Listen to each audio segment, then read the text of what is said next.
I'm Sirio. I'm a mixing engineer from Switzerland, from Lugano, the Italian part. I'd like to tell you a little bit about how I got involved with KS speakers, if you don't mind. Let's see. One of the key pieces of information that I kept hearing over and over and that I adopted, that was true, was that you have to mix on bad speakers so that you can sound good everywhere, okay? And that the mixing engineer needs to train his ears. So if you get the picture, the speaker is God, right? And the mixing engineer needs to work with bad speakers and he needs to be trained. And if you're not trained, then only a very few people in the world can ever be trained like the best, you know.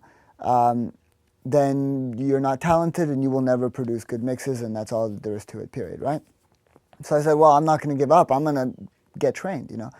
2 years went by and I've mixed on, I've mixed on Adams, I've mixed on Dynaudios, I've mixed on JBLs, I've mixed on Genelecs, I've mixed on Yamahas. Every single speaker had its own problems. I even had to deal with a pair of Samson monitors, $40 monitors for a week, and they are just disgusting. Don't ever pick those up at Sam Asher Guitar Center. And I've worked with all these speakers. At one point, I even got so desperate, I went and borrowed an old Cerwin Vega hi-fi system with its own amp and said, well, this is going to sound good. Nope. It sounded good in the studio, but it didn't sound good in the car, you know. Sometimes I would pull up a compressor and I would go, well, theoretically, if you change the attack time, you know, it should do this, you know. And I couldn't hear it.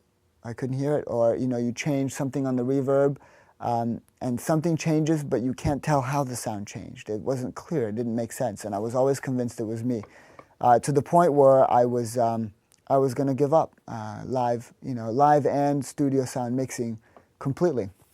I was going to just leave that to professionals that had the talent and the golden ears. So at this low point in my career, I was actually ashamed of of calling myself a mixing technician, an audio engineer.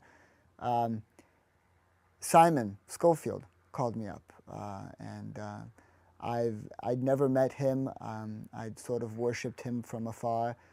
He's won a Grammy for an Olivia Newton-John track that he engineered.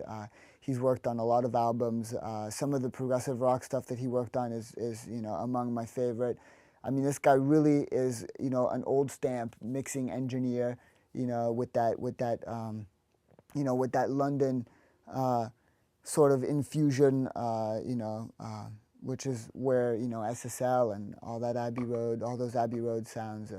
He's from that background. I was going, wow, I get to talk to Simaen. He invited me to listen to these speakers called KS. I'd heard of them before.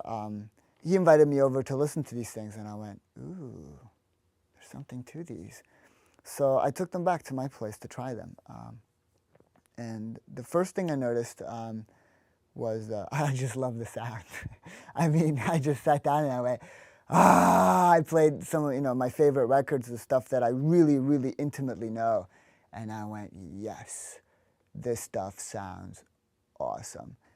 The first mix I did on those speakers, I finished the mix. I said, the mix sounds good. I brought it out, and it was the first time that the really, really bad speakers in my car sounded exactly the same, minus, of course, the alterations of the car, but tonally, the mix came across the same way. It had punch where I wanted punch, it was smooth where I wanted to be smooth. There was no weird frequency imbalance.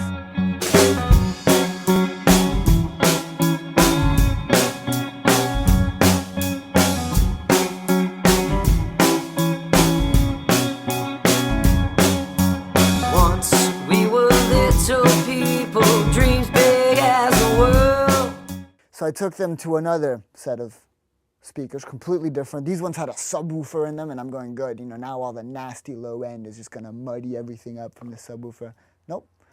Turns out these speakers, the ADM2s that I'd been using, little cones, little 8-inch cone, reproduced all the way down to the bottom of where that subwoofer reached accurately. I popped in the mix, no weird subwoofer problem, no wimpy bass. It was just right. And I went, wow, So I called up Norbert, the CEO. I asked, hey, Norbert, I'm producing a record. Can I please keep these? And I got to mix this album that will be being released shortly called Hymns to the Future of Haiti. It's a very, very, very, very, very cool project. It's all independent artists coming together to make tracks for Haiti. And I've had the honor of producing the album and mixing most of the tracks on that album on those KS speakers. And I've gotten lazy now. I can just do a mix and it sounds good on the speakers and that's it. I don't have to rush around. I've lost the no confidence factor. You know, if I walk into somebody else's living room, I'm not afraid to pop my mix in their CD player. You know, I've also, because you know that your speakers are right, now you can go, good. Well, if there's something not right with the sound, then it's the room. You don't know if your speakers aren't right, or if you don't know if your speakers are right, you're always wondering, is it the speakers or is it the room? Or is it the signal? If there's three things, you can't say, well, it's not one, then it's the other. If it's not one, then it's got to be one of the other two, and that's when you go insane, you know? So with the speakers being dead on and being removed, now you know it's either the mix or it's the room. And quite on top of all of that, now being able to get the room straight and get the mix straight, suddenly, if you take a compressor and you go from 40 to 110 milliseconds of attack time, the sound goes like this. You go, why have I never noticed that before? It's just night and day. So now it's no longer, well, they say that a snare should have such and such an attack time, so let me put it there and then, let me tweak it a little bit, and I didn't really hear it.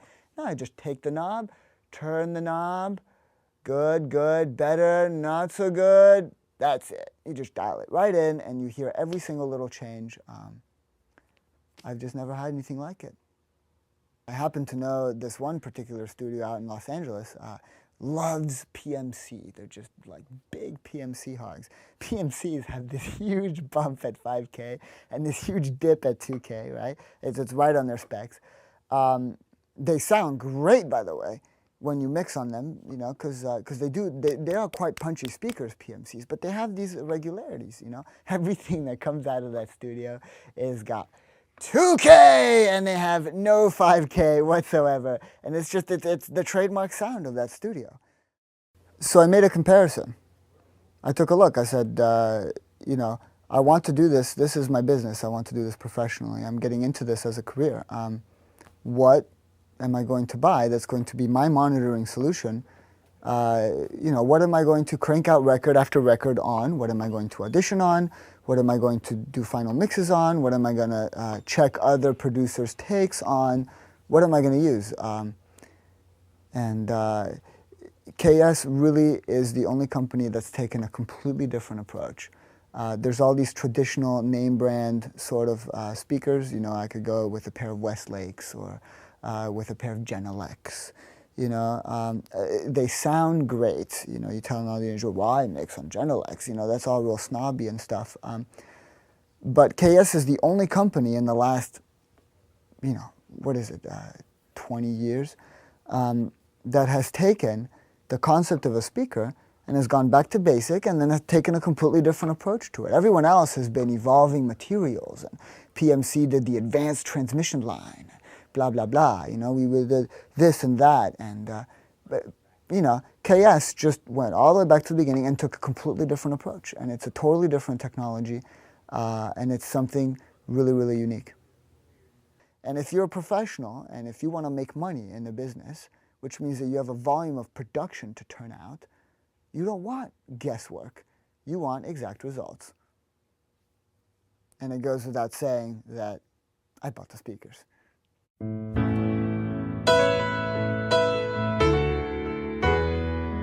Oh,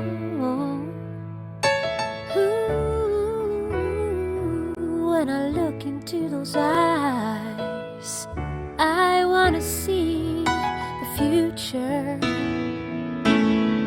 I want to hear the laughter. If I could only make him smile.